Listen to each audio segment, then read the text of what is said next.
Mesdames et messieurs, bonsoir et bienvenue à notre magazine Actu 60. Nous avons le plaisir de recevoir pour vous deux invités. Il s'agit de monsieur Jonathan Ngbele, il est cadre de la Mouka. Jonathan Ngbele, bonsoir. Bonsoir madame, bonsoir également à nos téléspectateurs et à mon débatteur sur ce plateau bien sûr pour ne pas l'oublier. Il y a Jean-Patrick Moussenga, secrétaire général du parti de l'ADECO, parti cher à M. Jonas Moukamba. Il est de l'Union Sacrée. Jean-Patrick Moussenga, bonsoir. Bonsoir madame, merci pour l'invitation. Je profite de l'occasion pour saluer maître Jonathan Ngbele et saluer également les téléspectateurs de KINACTU. Mais je voudrais corriger une chose. Ici, je ne suis pas ADECO. Je ne suis pas ADECO, je ne suis pas aussi secrétaire général. Donc, je préfère que je sois présenté comme coordonnateur national de la nouvelle génération politique. C'est sérieux ça. Toutefois, vous aurez le temps. Continuons d'abord l'introduction. Très bien. L'actualité reste dominée par la modification de la loi électorale à l'Assemblée nationale. Et on ajoute aussi là-dessus par rapport à la proposition de l'honorable Ntingui sur la congolité du candidat président de la République. Ne serait que candidat président de la République, c'est lui qui se marie avec donc le deux couples soient congolais. Et puis nous allons parler aussi par rapport à cette question de l'élection de gouverneur aujourd'hui. L'élection de gouverneur dans plusieurs provinces. Quel avenir pour ces provinces? Mesdames et messieurs, encore une fois, bonsoir. D'entrée de jeu, maître Jonathan Ngbele, vous êtes cadre de la Mouka. Quelle est l'actualité qui a retenu votre attention pendant la semaine? Bien, merci madame. Déjà, il faut préciser et ajouter comme complément d'information, en dépit du fait que nous soyons cadres dans la plus grande plateforme politique vainqueur des élections de 2018, nous sommes également président national du parti politique pour l'amour du Congo, parti des Congolais, parti créé par de jeunes, ambitieux et talentueux, surtout bourré des capacités et facultés intellectuelles en même de redresser cette nation qui aujourd'hui est détruite par des personnes avec des insuffisances intellectuelles, s'il faut le dire comme ça. Et il n'y a pas grande chose à dire sur l'actualité, mais hier nous avons entendu sur des ondes de télé et radio la petite mésaventure de braquage à l'anglaise sur Tchibangu, où un chauffeur a perdu de sa vie. Et pourtant, sur Tchibangu, non loin de là, il y a les commissariats qu'on appelle Mbata.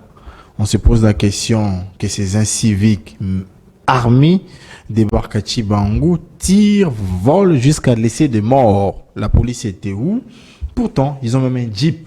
Une jeep plutôt pour lesquels ils ont la charge de gérer pour l'exercice de leurs fonctions. Donc nous pensons que l'État congolais devait en réalité mettre en place une politique sécuritaire, en même de mettre à l'aise tous les Congolais, parce qu'il n'était pas encore 20 heures, à peine 18 heures déjà, on peut vivre l'insécurité lorsque l'on dort, lorsqu'on est au-delà de 20 heures. Donc nous pensons que l'État congolais devait prendre la situation sécuritaire de la République au sérieux et nous éviter plutôt la présentation, pour ne pas dire l'agrément de présidence Travel, parce que nous avons désormais reçu l'information qu'il œuvrait au Congo, une entreprise de voyage qu'on appelait Présidence Travel.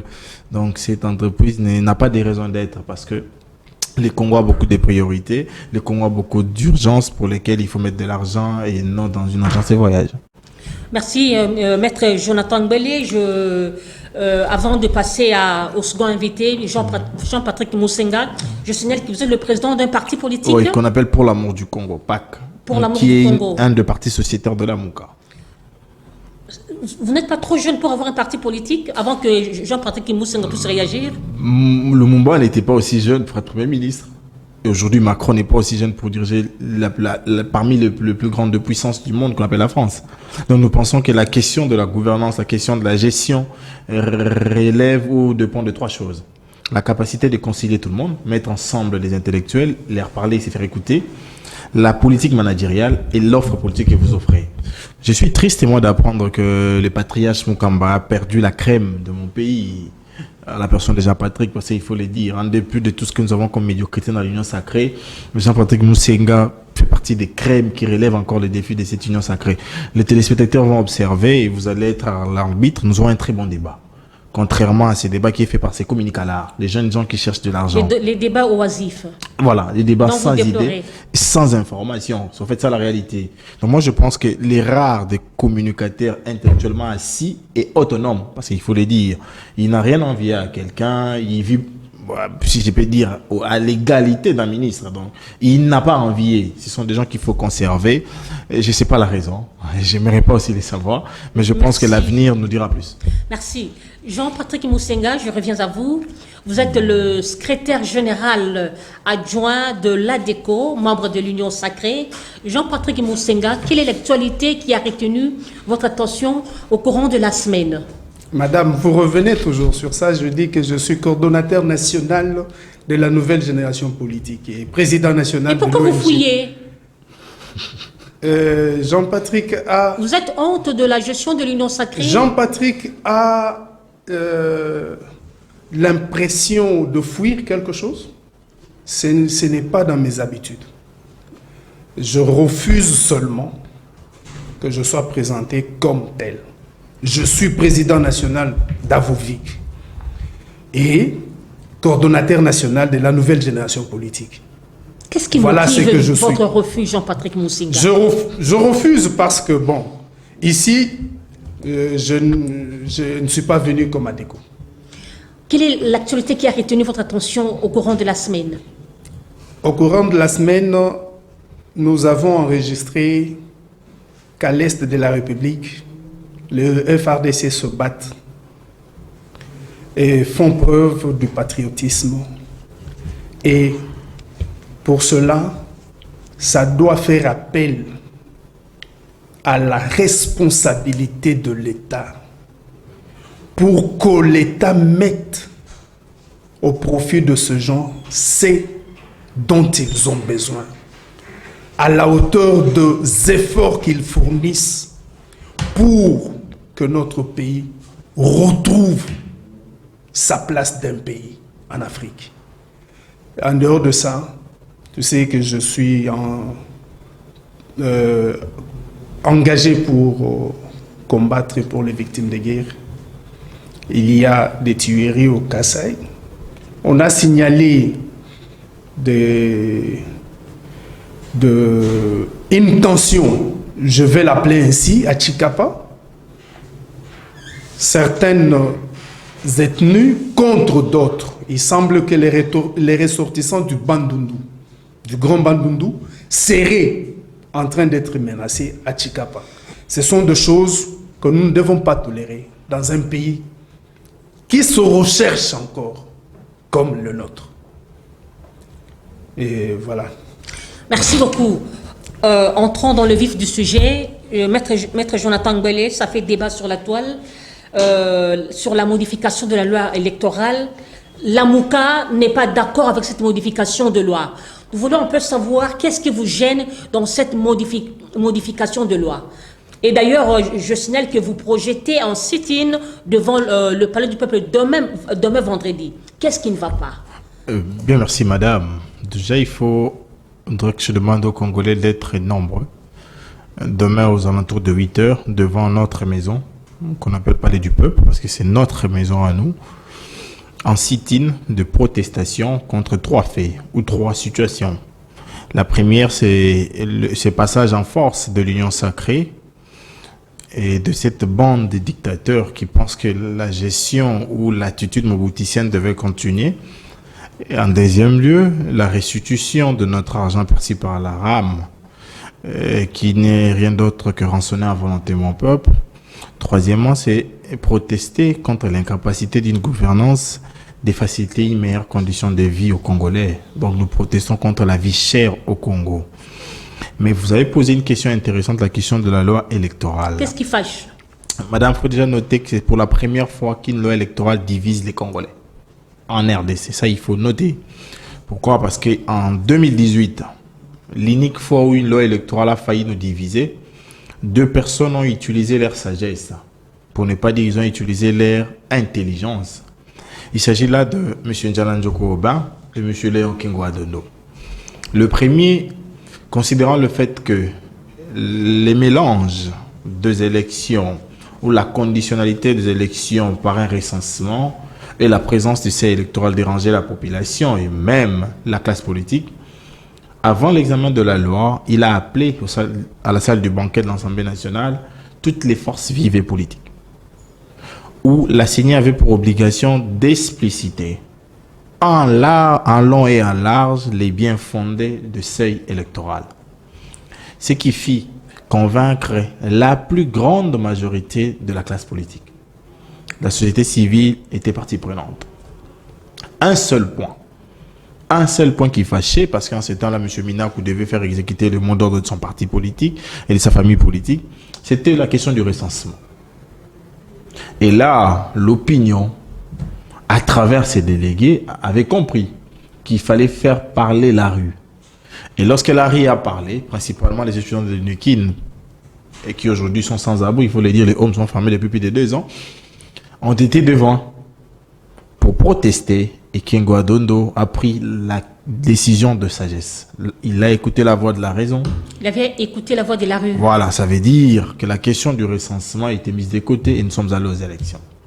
Pour cette fois-ci, la loi électorale telle qu'est présentée par les G7, qu'on appelle abusivement le Kondo, paix à son âme, parce que le Kondo du vivant, il n'accepterait pas que cette loi passe telle qu'elle est passée aujourd'hui, parce qu'il faut dire qu'on l'a déclarée recevable, on l'a envoyée à la commission PAJ pour de petits toilettages. Cette loi a des faiblesses, beaucoup de faiblesses, mais également a des atouts. Et nous, la Mouka, nous pensons qu'il y a des ajouts qui devaient être complétés pour la question de la crédibilité et de l'assurance de tout le monde. Je passe pour les faiblesses d'abord. Cette loi vous dit que la personne ou les prétendants compétiteurs, pour que leur liste soit retenue, ils doivent présenter au moins 60% de tous les postes à concourir. S'il faut prendre 500 pour les nationaux, en ajoutant le provincial et même les sénatoriales, vous imaginez. Donc, un parti politique ou un regroupement devait aligner au moins plus de 800 candidats. Alors que la constitution de mon pays, même la loi électorale, ne finance pas les partis politiques. Les partis des Matata, par exemple, qui venaient de naître il y a 2 jours ou 3 jours, aura-t-il de moyens pour d'abord convaincre, aller dans l'implantation pour tous les 26 provinces en moins de 18 mois, et cela dénicher des candidats pour les présenter? C'est déjà la première de question. La deuxième faiblesse, c'est la question de la gestion même de ces machines, parce qu'on va voter doublement, et de manière manuelle et par la machine. On vous dit que cette machine sera gérée par géolocalisation. La géolocalisation est gérée par un opérateur informatique nommé par les patrons de la CENI. Ça veut dire que ce monsieur aura la latitude de choisir qui il veut pour aligner comme candidat, comme gagnant. C'est déjà là le problème. Pourtant, nous pensons que la question des élections devait être transparente. S'il faut évoluer encore, on vous dit, la loi telle que promulguée ne rend pas contraignant la délivrance des PV. Donc, monsieur le responsable du bureau des votes peut ou ne pas donner le PV, sachant qu'il ne sera pas poursuivi. Voilà pourquoi nous pensons que la question de la délivrance devait être contraignante et les refus entraîneraient des sanctions. Je vous relance, Maître Jonathan Gbele. Mais il y a des rubriques quand même intéressantes, telles que le suppléant ne proviendra pas de membres de famille. Là, la Mouka n'a pas salué. Voilà. Il y a comme aussi que il y a une proposition, l'interdiction des distributions de billets des banques ou de biens matériels. Aux électeurs. C'est aussi quelque chose à saluer. Mais apparemment, la Mouka ne voit que le noir partout. Voilà, c'est d'ailleurs une très belle question et je suis heureux que vous me relancez sur ce point-là. La constitution de mon pays dit que la personne a le droit d'être élue à tous les postes. Droit à être électeur et éligible. Mais dans cette loi telle qu'elle est votée là, on vous dit que vous devez être candidat pour un seul poste. Et si on amène ça devant la Cour constitutionnelle, on dirait qu'on a violé la Constitution. Une faiblesse. Et on va encore plus loin. On dit qu'il ne faut pas distribuer l'argent de billets de banque, de matériel. Mais on vous dit dans cette même loi qu'un ministre peut aller en campagne tout en étant ministre. On ne vous dit pas qui va gérer le fonds ou quelle est l'institution qui va surveiller le fonds de campagne. C'est ça le problème. Parce qu'il faut le dire, un ministre en fonction, il peut utiliser l'argent de l'État pour sa campagne. Nous l'avons vécu en 2018. Tous ceux qui ont concouru comme ministres ont été élus députés. Tous. Exception aucune. Tous à l'unanimité. En tout cas, ceux qui ont postulé. C'est déjà une faiblesse. Voilà pourquoi nous pensons, c'est moi personnellement ma proposition et ma famille politique pour l'amour du Congo, les vrais débats devaient être centrés sur la question de la surveillance d'abord des fonds des campagnes utilisés par les candidats. C'est le débat dans tous les États sérieux. Pourquoi? Parce que la personne qui postule ne doit pas aller au-delà. Nous avons tous suivi les débats à la française, où Mme Le Pen est endettée parce qu'il a emprunté l'argent pour sa campagne de l'année écoulée. Vous imaginez un peu. Donc là, ça fiabilise un peu les challengeurs. On ne sera pas à armes inégales. Si moi, je dois utiliser mes économies de 5 ans, lui également ne doit pas utiliser l'argent de l'État. On évolue. La question du débat à la présidentielle, c'est la question de questions qu'il faut poser en Afrique actuellement. Parce que les échanges entre candidats, la présentation et les débats des différents programmes permettent d'attirer soit la sympathie ou l'antipathie d'une couche de la population qui deviendra dans l'avenir vos électeurs. C'est ça les débats. Mais aujourd'hui, M. Mbosso nous amène vers un débat où, en étant président de l'Assemblée nationale, il va en campagne, personne ne vérifie ou personne ne contrôle ce qu'il utilise comme moyen il redevient député. Vous avez fui ma seconde question quand je vous ai relancé. Pourquoi la Mouka n'a pas salué cette rubrique que les membres de famille ne peuvent pas être des suppléants? Je vous ai dit, si les membres de famille ne peuvent pas être des suppléants, nous sommes d'accord. Mais lorsqu'on vous dit que vous ne pouvez que postuler à une fonction, c'est une violation de la Constitution. Et lorsque cette loi va être renvoyée pour contrôle de constitutionnalité à la Cour constitutionnelle, on va les retourner. C'est là le problème. Nous étions d'accord, et nous avons même dit ça en son temps, il y a une année, assez passe, que même à la 4e génération, on ne doit pas les retrouver comme colistiers. C'était notre proposition. Et nous sommes d'accord qu'on puisse les reprendre. Mais la question de choix de concourir à une fonction, là, c'est un problème. Et M. Mbosso ne devait pas ignorer ça, moins encore l'honorable Sessanga. Voilà pourquoi nous pensons qu'il était impérieux d'écouter la voix de la raison. Les propositions que je vous ai données ici sont en partie puisées dans ma proposition personnelle et une partie dans la proposition de la Mouka. Vous allez me dire que M. Jean-Patrick Moussinga n'en a pas? Vous allez me dire que M. Kapiamba n'en a pas? Vous allez me dire que M. Katem n'en a pas plutôt? C'est en fait ça la réalité. Il faut écouter tout le monde. Il est certes vrai. Et vous aussi, vous devez aussi écouter aussi les autres. Depuis les débuts, c'est toujours nous qui écoutons. Vous allez vérifier dans toutes les plateformes politiques, c'est toujours la Mouka qui propose. Même cette loi qui passe aujourd'hui, apparemment, vous ne faites que boycotter tout ce que la majorité propose. Vous ne faites que boycotter. Voilà. Et la majorité doit proposer de belles propositions, en fait. Des propositions réfléchies. Pas des propositions à l'aveugle. C'est ça le problème. Si aujourd'hui on nous dit, voilà, on propose que nous puissions prendre l'argent de la gratuité et l'argent du RAM et construire avec de bancs des écoles, nous sommes d'accord. Mais pas enrichir une famille. Pas créer présidence Travel. Merci beaucoup. Je vais chez M. Jean-Patrick Moussinga. Maître Jonathan Ngbele a eu au moins 9 minutes. Vous aussi, vous avez 9 minutes à réagir par rapport à cette question de la modification de la loi électorale. Qu'est-ce qui ne va pas? Vous voulez encore nous ramener aux années antérieures où il y a eu bain de sang? Pourquoi pas l'Union sacrée veut se comporter en maître absolu, en gourou? Qu'est-ce qui se passe? Merci beaucoup, madame.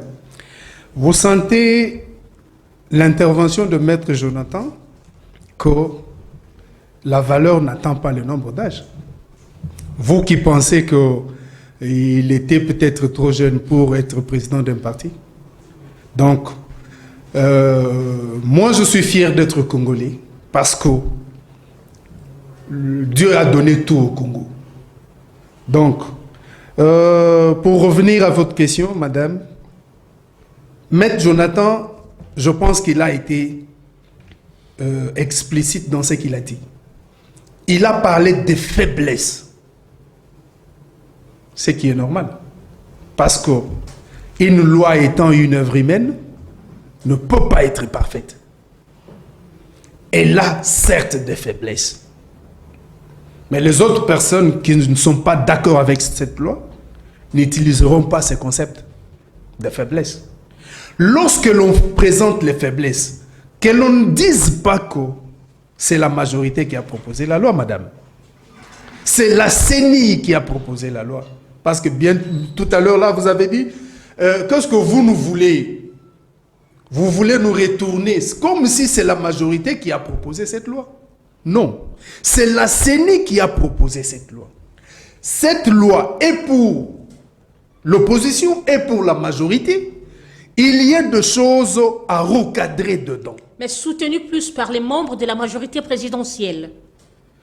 Si le membre de la majorité présidentielle doit soutenir à 100% la loi, c'est que quelque part, il n'y a pas jugeote. Parce que même les travaux que moi-même je réalise comportent des faiblesses. C'est ainsi. En tant que chercheur, lorsque vous préparez un papier, avant de le publier, vous donnez à quelqu'un d'autre. Vous lui demandez de vous lire. Mon cher, est-ce que vous ne pouvez pas me lire? Pourquoi? Parce qu'on reconnaît que dans ce que nous faisons, il doit y avoir toujours de faiblesses. Nous, à l'Union sacrée, nous savons que la loi proposée par la CENI ne peut pas être parfaite. C'est pourquoi il faut que l'on puisse la lire à l'Assemblée nationale, compléter ce qui a à compléter, élaguer ce qui a à élaguer, l'amener dans une commission, après faire la relecture au Sénat, avant d'être promulgué. Ce que Maître venait de dire, c'est pourquoi moi j'ai beaucoup apprécié, dans le sens que quand il y a des faiblesses, il faut relever ces faiblesses, les corriger, parce qu'elles continueront toujours à être. Ce n'est pas parce qu'on va corriger les faiblesses que Maître Jonathan a relevé que cette loi sera parfaite. Non. On veut avoir quelque chose qui peut mettre les gens d'accord. On n'a pas besoin, on ne recherche pas la perfection. On cherche une loi qui peut mettre les gens d'accord. Et quand il dit que c'est pour la première fois que la loi électorale divise les gens, ça c'est faux, je lui demande d'interroger l'histoire. La loi électorale de Nanga, avec cette histoire de seuil, il l'a relevé. Ça fait diviser les gens. Ça fait diviser les gens. Et puis, nous on pensait, on avait compris que c'était une façon d'écarter les autres, qui soient meilleurs. Mais on les écarte parce qu'ils n'ont pas le moyen qu'ont leurs adversaires. Cette loi nous avait divisés. Mais puisque Nanga, qui faisait la volonté de certains individus, il a persisté. Nous nous sommes dit, on va à ces élections même comme ça. Parce que nous ne devons pas laisser que notre pays continue à être géré par des gens qui n'ont pas de cœur. Vous partez aux élections sans consensus et vous refusez le consensus. Pourquoi? Madame, le consensus, c'est quoi? Ce n'est pas un mot nouveau. Il n'y a pas eu représentation de la Mouka, Madame. du FCC, il y a eu débauchage plutôt. Madame, nous, quand on était dans l'opposition, il y a des choses qu'on faisait sans nous. Nous nous retirions. On dit, on ne va pas entrer, on ne va pas participer. On se retire. Et ils font ce qu'ils veulent. Donc l'Union sacrée Écoutez, est en train de copier ce on ne que vous copie faisiez. pas. Nous, on ne copie pas. C'est quoi alors? Écoutez, je vais vous l'expliquer. Car ça revient au même, Jean-Patrick. Non, ça ne revient pas quand même. Nous savons, lorsque nous nous retirions, ce qui arrivait. Les gens nous ont traités de vouloir la politique des chaises vides, tout ça. Alors, si les amis veulent aussi faire comme nous, libre à eux. Mais qu'ils ne disent pas que nous les poussons à faire cela. Non. Nous avons fait cela. Nous savons ce que cela en coûte. Aujourd'hui, lorsque les amis, les frères, je vais les appeler ainsi, de la Mouka, relèvent les faiblesses de la loi et vont pour présenter cela, où est le mal? Moi, je ne trouve pas de péché qui est en ça. Puisque cette loi n'est pas descendue du ciel, n'est pas les 10 commandements du Seigneur. C'est une loi concoctée par des humains. Eh bien, si on a relevé les défauts ou les faiblesses, il faut qu'on s'asseye et qu'on continue à discuter. Dans le dialogue. Non. J'ai peur d'accepter ce concept du dialogue. Pourquoi? Parce que je sais où cela amène. Au Congo, on est habitué à utiliser certains concepts et les donner un certain entendement. Vous voyez par exemple, lorsque vous parlez de consensus, c'est un mot français. Maître Ngwele sait ce que ça veut dire consensus. Madame, vous savez ce que consensus veut dire. Mais certains amis, en parlant de consensus, ils savent ce que ça veut dire, mais ils veulent interpréter que ce soit l'unanimité. Vous voyez? Donc je ne voudrais pas parler du dialogue, parce qu'après on va dire non, non, après dialogue, il faut se partager les gâteaux. Ça, je ne veux pas parler du dialogue. Tout en sachant que nous autres Bantous, notre vie est faite de dialogue. Nous devons parler. Nous, on ne doit pas rompre le dialogue. Ça, c'est notre ADN. Nous devons continuer à... Même si nous nous battons, on doit continuer à parler. C'est comme ça que nous sommes. Mais je ne parle pas du dialogue dans le sens de dialoguer et après partager les pouvoirs. Non. Nous devons dialoguer pour harmoniser, arrondir les angles et aller de l'avant. Jean-Patrick, je vous prends au mot. Apparemment, c'est l'union sacrée qui donnait la connotation du partage du pouvoir pendant les dialogues. Est-ce que hier, lorsque le rassemblement proposait le dialogue, c'était dans le but aussi de partager le pouvoir? Ou encore vous voulez intoxiquer la population par rapport au partage de postes pour essayer un peu de diaboliser la MOUCA ou encore le FCC? À quel jeu vous jouez? Bon, moi je ne sais pas si la MOUCA a demandé le dialogue pour partager le pouvoir. Hein. Je ne sais pas. S'ils l'ont fait, je ne sais pas. Bon, je n'ai pas l'intention de dire cela. Mais écoutez, c'est la connotation que vous voulez donner ici sur le plateau. Non. Vous savez, moi je me rappelle toujours de la réponse de soldat du peuple Martin Fayoulou quand nous étions dans l'opposition avec lui. On sortait d'une réunion de forces acquises au changement. Et il a fait cette déclaration devant caméra pour dire « Nous sommes déjà dans le dialogue ». Ça veut dire à la tripartite opposition, majorité, CENI. On n'a pas besoin d'un autre dialogue. C'était ses propos. Et c'était ça, mon point de vue. Lorsque nous nous retrouvons pour parler des élections, il y a une partie majorité, une partie opposition, société civile qui est dans la CENI. On parle. Depuis toujours, on avait toujours parlé. Bien que nous étions opposés à Kabila, nous, on n'avait pas rompu le dialogue. On se retrouvait à la tripartite et on parlait. Ils refusaient de nous écouter, ce n'était pas un problème, mais nous parlions toujours. Ce n'est pas aujourd'hui que moi je vais refuser le dialogue. Ou ce n'est pas aujourd'hui que je vais soutenir un dialogue qui s'est fait pour qu'après qu'on puisse partager le pouvoir. Non. Tout le monde peut concourir au pouvoir, mais il faut l'avoir de manière régulière. Lorsque Maître relève le problème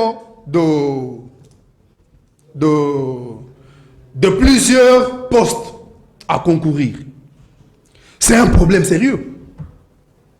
Parce que tout le monde est libre de concourir au poste qu'il veut. Ce sont les règles du jeu qui vont devoir soit l'éliminer ou soit l'accepter. Mais lorsque toi tu dis que tu ne peux que postuler à un seul poste, ça devient une marginalité. Ce n'est pas une exclusion. Ça devient une marginalité. Alors, on doit parler autour de ça. Lorsque vous parlez vous avez parlé de la congolité, madame, il n'y a pas question de congolité dans cette histoire. Il est question de critères et pas de congolité. Vous savez, si vous allez en Algérie, la constitution est claire, pas la loi électorale. La constitution dit ne peut être président de la République qu'un Algérien né de père et de mère et qui a épousé, qui a pour époux ou épouse une ou un Algérien. Apparemment, l'Union sacrée voulait plus de copier-coller. Je reviendrai à vous. Vous Écoutez. avez épuisé votre temps. Écoutez, madame, le copier-coller, c'est quoi? Lorsque je trouve que quelqu'un La comparaison fait quelque chose qui est bien, qui peut profiter, qui peut me profiter, pourquoi ne dois-je pas copier? Jean-Patrick, merci. Vous avez épuisé. Pourquoi ne dois-je pas copier? Merci. Aujourd'hui, nous avons les tablettes. Nous devons refuser de copier et fabriquer nos tablettes au Congo. Merci parce que beaucoup. nous devons... Vous n'avez plus la parole. Maître Jonathan Gbele, j'espère que vous avez suivi Jean-Patrick scrupuleusement par rapport à son intervention. Que feriez-vous au cas où vos propositions ne seront pas respectées à l'Assemblée nationale? Que feriez-vous? Bien, merci madame. Avant de donner notre conclusion, la conclusion sur la thématique, notamment avec notre position au cas où le forcing est maintenu, il faudrait que je revienne un peu en arrière pour essayer d'établir un peu de l'ordre sur ce que mon aîné Moussenga a dit. Premièrement, je pense peut-être que c'est un lapsus. La loi électorale n'est pas proposée par la CENI, c'est proposé par le groupe des 13, les G13, et à l'époque, c'est Henri Thomas Lokondo qui l'avait déposé. Voilà pourquoi on a même donné le nom le nom à cette loi, la loi Lokondo. Et deuxièmement, Nanga nous a jamais divisé, parce qu'une fois encore là, c'était une proposition émanant de la majorité parlementaire. À l'époque, c'était un député PPRD qui a apporté l'idée, et avec la contrainte du recensement, et je l'ai dit ici, ça ne nous a pas divisé, mais ça a eu la voie vers la division.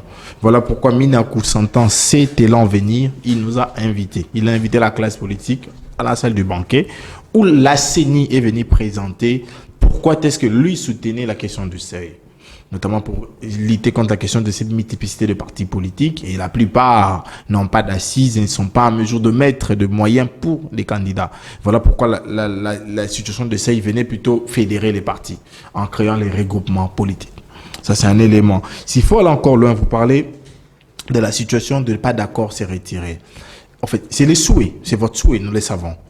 Face à votre bilan mitigé et catastrophique, vous souhaitez que nous ne puissions pas être là pour que vous ayez les champs libres. Ça, on ne vous l'accorde pas. Sachant que la population est en train de souffrir, sachant que vous n'avez pas été en mesure de redresser ces pays qui jadis vous pensez être morts, nous pensons qu'il faut que vous puissiez partir. Voilà pourquoi les vocables boycott des élections, nous ne l'avons pas. S'il faut encore évoluer, vous parlez du dialogue. Bon, ça c'est vous, hein. La Mouka, là je parle maintenant comme la Mouka, n'est ni demandeur ni preneur. Donc là où on appellera les dialogues pour des éventuels partages de pouvoir, nous ne serons pas là. On a toujours entendu ainsi, hein? Voilà, madame, on a toujours entendu ainsi depuis 2020. Oui. Et vous constaterez on que... n'est ni demandeur ni preneur, mais à la fin... Vous constaterez que la constance demeure dans la Mouka. Nous sommes aujourd'hui en 2022. Nous ne sommes toujours pas impliqués dans une quelconque... On a consulté ici, vous nous avez vu partir. Après cette consultation, les gens n'ont pas eu des postes. Croyez en la Mouka parce que la Mouka veut des élections. S'il faut évoluer encore, on parle de la société civile dans la CENI. Mon aîné Jean-Patrick, peut-être que là encore vous avez peut-être oublié, il n'y a pas une société civile dans la CENI. Je l'ai dit haut et fort. Parce que j'ai suivi la société civile de mon pays qui dit qu'il n'y a pas eu de conclave de la société civile où le nom de mandaté devait être envoyé. Il n'y a pas eu de conclave. Personne ne me contredira là-dessus. Et vous parlez de société civile, mais moi là, qui en 2018 a concouru comme parti politique et qui a un mandat électif dans la commune de Barumbu et qui aujourd'hui est à la CENI comme société civile, c'est ce que vous appelez société civile?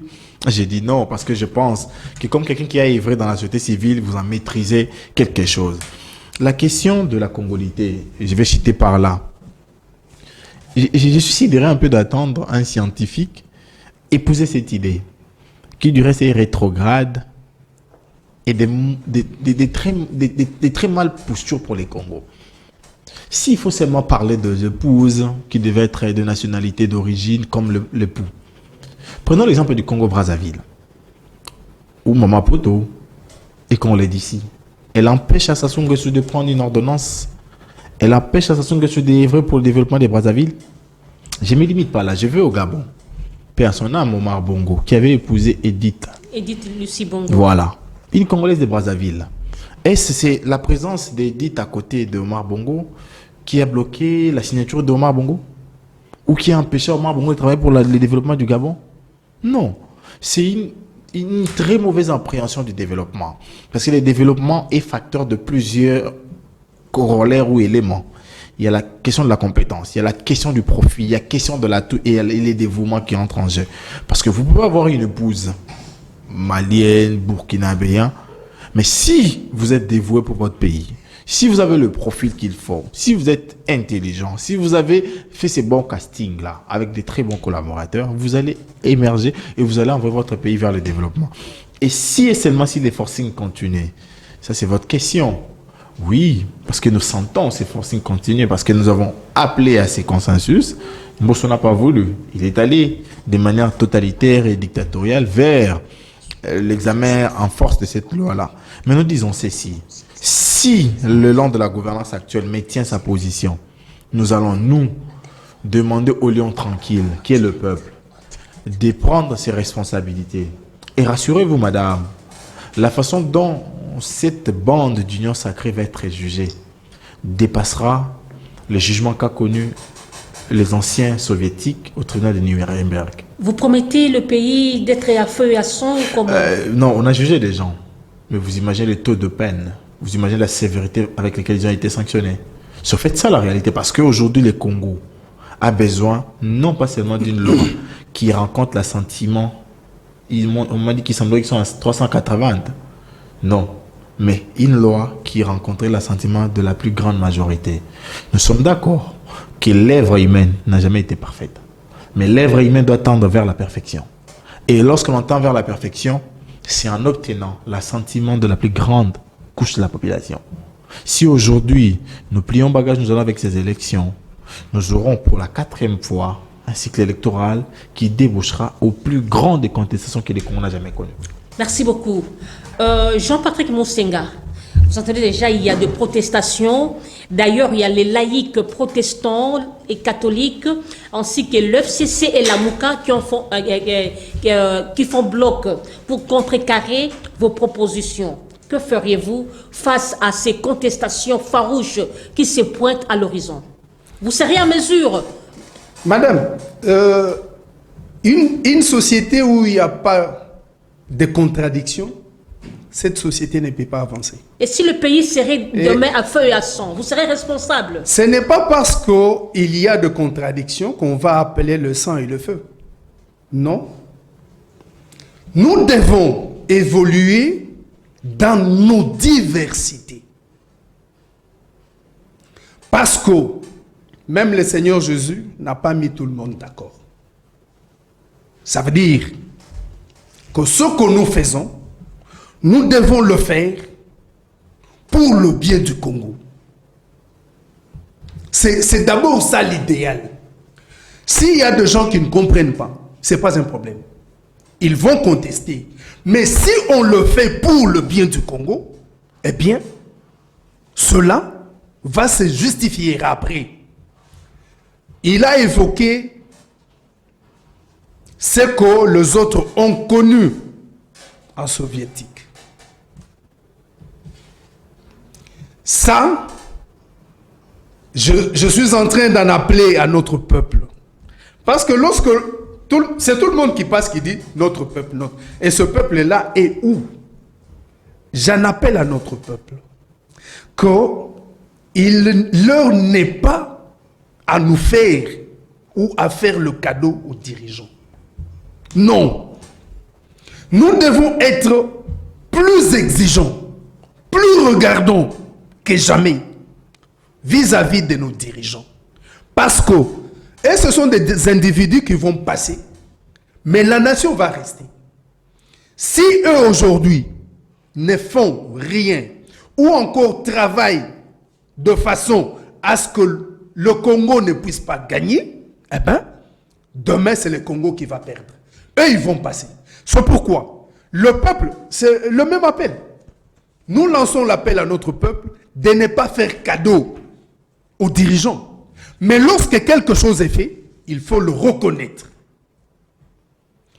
Nous, certes, nous savons qu'après, nous allons répondre. Parce que nous vivons dans notre population, Nous avons vécu et après nous vivrons dans notre peuple. Nous rendrons compte. Nous ne sommes pas des mercenaires qui ont été engagés pour une cause et demain, ils vont disparaître.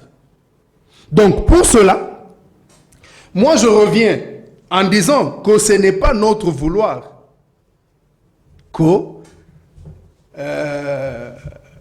l'opposition ou la Mouka se retire pour que nous restions seuls à... Non. Nous devons vivre ensemble malgré notre diversité. Ce n'est pas parce que quelqu'un s'oppose à ma vision qu'il ne doit pas vivre à côté de moi. Pas question. Moi qui conçois la vision, je connais comment j'ai commencé la conception. Je connais comment le moyen que je me suis donné pour réaliser cette vision.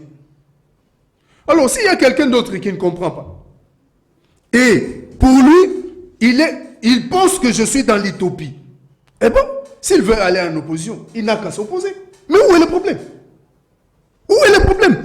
Je souhaite que tous ceux qui viennent à la gestion du Congo ou qui prétendent à la gestion du Congo s'arment d'abord de l'amour du Congo. Ça, c'est ce que nous avons. De l'amour du Congo. Oui. Comment est intitulé le parti de votre co-débatteur? L'amour du Congo. Je suis d'ailleurs très flatté. Ce parti, je le connais depuis longtemps. Il faut être armé de l'amour du Congo pour penser donner au Congo ce qu'il mérite. Aujourd'hui, ce n'est pas FCC qui va venir donner des leçons au peuple congolais. Je ne parle pas de nous. Je parle du peuple congolais. FCC était au pouvoir. Ces leçons-là, il ne les a pas appliquées. Mais l'UDPS aussi, à l'opposition, d'honneur des leçons aujourd'hui, c'est le chaos. S'il vous plaît. Si j'accepte bien que la Mouka, et puis la Mouka, c'est encore quoi? Parce que Bemba, la Mouka, Katumbi, la Mouka. La Mouka, c'est encore quoi? Oui. Je ne comprends pas. Bemba dans la Mouka, un autre discours. Katumbi, la Mouka, un autre discours. Fayoulou, la Mouka, un autre discours. Alors c'est quoi la Mouka? Donc c'est comme FCC au pouvoir, FCC dans l'opposition. Et puis, je préfère que ce soit Martin Fayoulou qui amène des leçons. Mais FCC, je n'accepte pas les leçons de FCC. Merci. Ils ont été incapables de faire émerger le Congo au-dessus des eaux. Merci Jean-Patrick. Ils ont maintenu le Congo au bas-fond des eaux et aujourd'hui ils viennent donner des leçons. Et c'est ce que moi aussi je reproche. Bon, toute personne est libre de s'associer avec la personne de son choix. Si la Mouka aujourd'hui a accepté de s'associer au FCC, bon, ils sont libres. De la même manière aussi, écoutez, UDPS ou encore c'était exactement, associé au FCC, exactement. Hein. Ils sont libres, toute personne est libre de s'associer à la personne de son choix, si réellement, parce que je vois FCC, vous avez dit FCC, la Mouka et les laïcs catholiques et protestants se sont associés. Ils s'associent avec FCC pour donner des leçons. Merci Jean-Patrick. Je comprends pas ça bien. Merci. Entrons dans le second sujet. Nous parlons sur l'élection de gouverneurs dans 14 provinces, si je ne me trompe pas. Il y a l'élection de province, l'élection de gouverneur, excusez-moi. Pour quel résultat enfin? Maître Jonathan Gbele, par rapport au second sujet, votre réaction?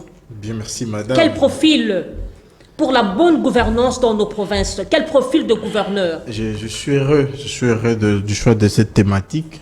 Mais en une minute... Vous n'avez que 5 minutes pour cette en une minute, je vais rapidement établir la vérité. Hein. On a posé la question de c'est encore quoi la Mouka. Chers compatriotes, à ce jour, la Mouka est la seule corporation, pour ne pas dire structure politique, qui a une charte. L'Union sacrée, qui est constituée des immoraux, n'ont pas de charte. La MOUCA aujourd'hui est cette seule structure coopération politique qui a une coordination. Qui coordonne l'Union sacrée? La MOUCA aujourd'hui est la seule structure de coopération politique qui a deux cadres. La première, c'est où se tiennent ses réunions. La deuxième, c'est où se tiennent ses activités. Genre point de presse, où les publics peuvent venir. Ça, c'est la MOUCA. Union sacrée, j'aimerais qu'on parle de l'Union sacrée. On parle de la MOUCA Bemba, la MOUCA Katumbi, la MOUCA Muzito, Martin. J'aime bien ces débats. Mais j'aime ces débats avec des preuves. Depuis 2019, précisément au mois de novembre, à ces jours, la MOUCA El Bemba n'a tenu combien de réunions? A invité combien de fois les personnes à manifester? Mais ça, c'est pour soutenir la gouvernance dans laquelle ils font partie. Mais apparemment aussi, il y a l'hypocrisie entre J'ai Adolphe voulu. Mozito et Fayulu. J'ai voulu. On ne sait pas comprendre. J'ai voulu. Qu'est-ce qu'il y a? J'ai voulu. Ne serait-ce que c'est pour soutenir leur gouvernance. Vous comprendrez qu'en réalité, si y a un endroit où on doit trouver des gens sérieux, des gens normaux, comme le dit souvent le prof Bakan déjà, c'est dans la MOUCA. Il n'y a pas de débat là-dessus. Et si on doit évoluer, vous parlez de l'hypocrisie. Moi, je vais vous aider. Il y a quelques années, précisément en 2019 encore, on a parlé des jeeps qu'on aurait via Kingakati. Vous vous rappelez? C'était les gènes de la division. Un homme mature, un homme intelligent. Nous l'avons surmonté. En 2020, on a crié ici, Mouzitou pas d'accord avec Fayulu. Fayulu pas d'accord avec Mouzitou. Ils sont en train de se tuer. Ils sont en train de se déchirer. Au mois de janvier 2021, on les a vus ensemble. Et au mois de mars, la tournée a commencé. Et vous avez suivi, pendant la tournée du premier Mouzitou, les points de presse ont été tenus, les déclarations ont été tenues, et les communiqués signés conjointement. Mais apparemment, en 2023, ça sera chaud entre les deux. Madame. Mozito dit qu'il sera candidat, Fayulu aussi croit qu'il sera candidat. Ça va péter. Moi, j'ai pas suivi cette vidéo où le premier Mozito dit qu'il est candidat. J'ai suivi les mamans de son parti politique qui réclamaient qu'il soit candidat. J'ai suivi quelqu'un communicateur de son parti qui souhaite le voir candidat. Mais comme je l'ai dit, nous sommes des gens matures. Nous sommes des responsables des partis politiques. Nous sommes à la charge de conduire les destins de cette nation. Le moment venu, nous allons nous asseoir. Nous allons débattre sur la question et nous allons vous présenter l'offre politique qui sauvera les Congos. Répondez maintenant à ma question. La question des élections. Je suis d'accord qu'on organise des élections parce que l'ingouvernabilité des provinces ne pouvait pas continuer. Mais on organise des élections dans le contexte où les élus provinciaux sont impayés. Et la conséquence, c'est qu'ils demandent des jeeps et argent pour voter. On organise des élections dans le contexte où les provinces ne reçoivent pas des rétrocessions dues aux provinces. Où les frais de fonctionnement n'arrivent pas. Celui qui viendra, il appliquera une politique avec quoi en main? On organise des élections dans le contexte où on n'a pas évalué le mauvais casting qu'on a fait jadis de leur mariage précédent avec l'Union sacrée, qui nous ont conduit des gouverneurs incapables d'agencer deux mots, des gouverneurs en même de dire que j'avais pour objectif d'avoir $1 million et puis parti. C'est ça le problème. Des gens vous prennent des immoraux, je l'ai dit comme ça, condamnés pour viol sur mineur, on lui met candidat. Quelqu'un qui prend l'effigie d'une personne, il met sur pied et demande à une dame d'uriner dessus. C'est celui-là qu'on veut présenter comme candidat Union sacrée. Quel profil pour... C'est ce que je suis en train de vous dire ici, madame. On nous présente des profils qui ne tiennent pas debout. Des gens pas dignes. Des immorales. Et c'est ces gens-là que vous pensez travailler pour l'émergence d'une province. Je vous donne notre cas. La loi de 2011 sur la libre administration des provinces qui a créé les ETD. Cette loi donne le pouvoir aux ETD de créer même les établissements publics. Donnez-moi le nom d'une seule province qui a déjà créé cet établissement public. Le nom d'une seule province. Déjà, ceux qui sont là ne sont pas même des créés. Et ceux qui viennent vont créer. C'est ça le problème. Vous ne payez pas, mais vous voulez qu'ils aillent aux élections. Donc, les élus provinciaux vont faire comme ils ont fait avec les sénatoriales. Demander. Parce que nous avons des plaintes de M. Bombole Itole, de M. Luzolo Bambi, d'Alain Atundou, qui réclament jusqu'à présent que justice soit faite. Parce qu'ils n'ont pas pu continuer leur aventure à la sénatoriale, parce que les gens ont demandé, les élus ont demandé des moyens. Et s'il faut encore aller plus loin, madame, ces assemblées provinciales où l'on destitue les gens devant des capots de véhicules, vous pensez qu'après qu'ils auront élu sur pied de soit ultimatum, soit billets de banque, l'instabilité va régner? La stabilité plutôt va régner? Et je ne suis pas d'accord. Je pense que les problèmes, c'est le profil. Et le profil qui est présenté aujourd'hui, tant par les indépendants que par celle de l'Union sacrée ne reflète pas la meilleure gouvernance pour ces provinces. Merci Jean-Patrick, vous avez la même question. Quel profil pour un bon gouverneur et surtout pour la bonne gouvernance de nos provinces? Merci beaucoup. J'apprends à Maître Ngwele que l'Union sacrée a une coordination. Ok. C'est qui les coordonnateurs? Le sénateur Bahati fait partie de coordonnateurs de l'Union sacrée. Ok, donc il y en a plusieurs. Oui. Donnez-moi 2 noms. C'est parce que vous n'étiez pas informé, je vous informe. Donc, je pense que là, il n'y a pas de débat. Les Congolais apprennent ici que Bahati est un des coordonnateurs. Nous l'apprenons. Voilà. Et son siège, hein, si je peux. S'il vous plaît, Maître Jonathan. Et même la charte, hein, question de curiosité. S'il vous plaît. Voilà. Il parle de la charte. La charte de la Mouka est sortie quand? Par rapport à la création de la Mouka? Depuis sa création. Non. Voilà.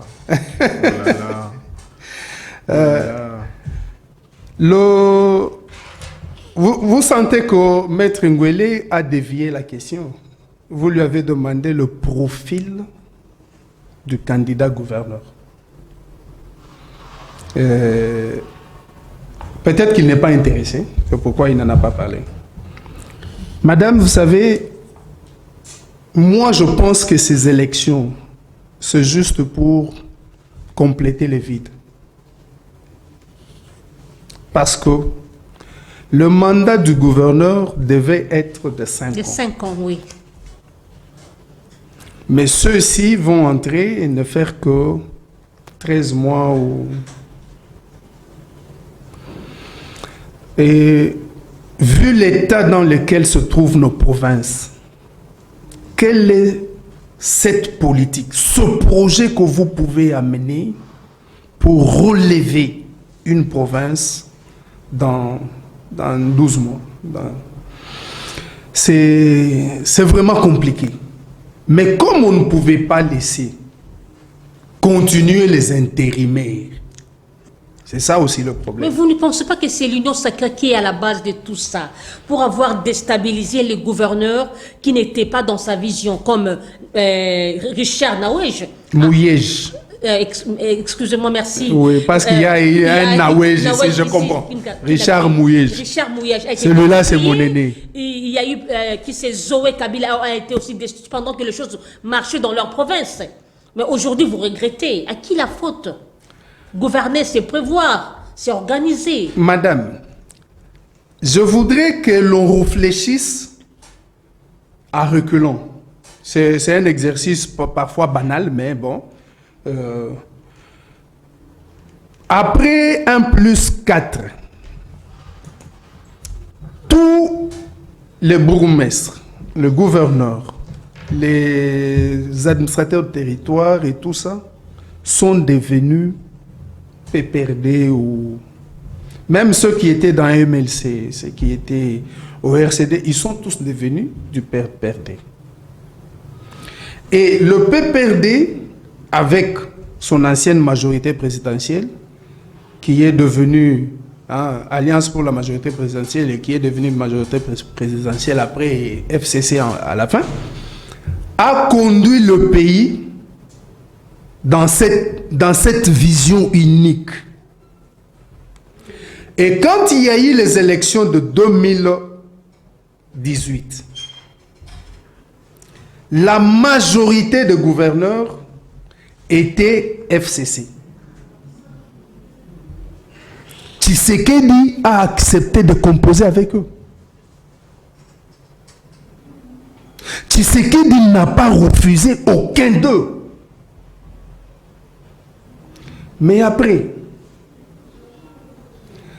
lorsque une société a 2 têtes, ça devient un monstre. Ces gens qui étaient dans leur famille politique, qui devaient cotiser ou contribuer pour que leur famille politique émerge, on ne leur avait pas demandé de quitter leur parti politique.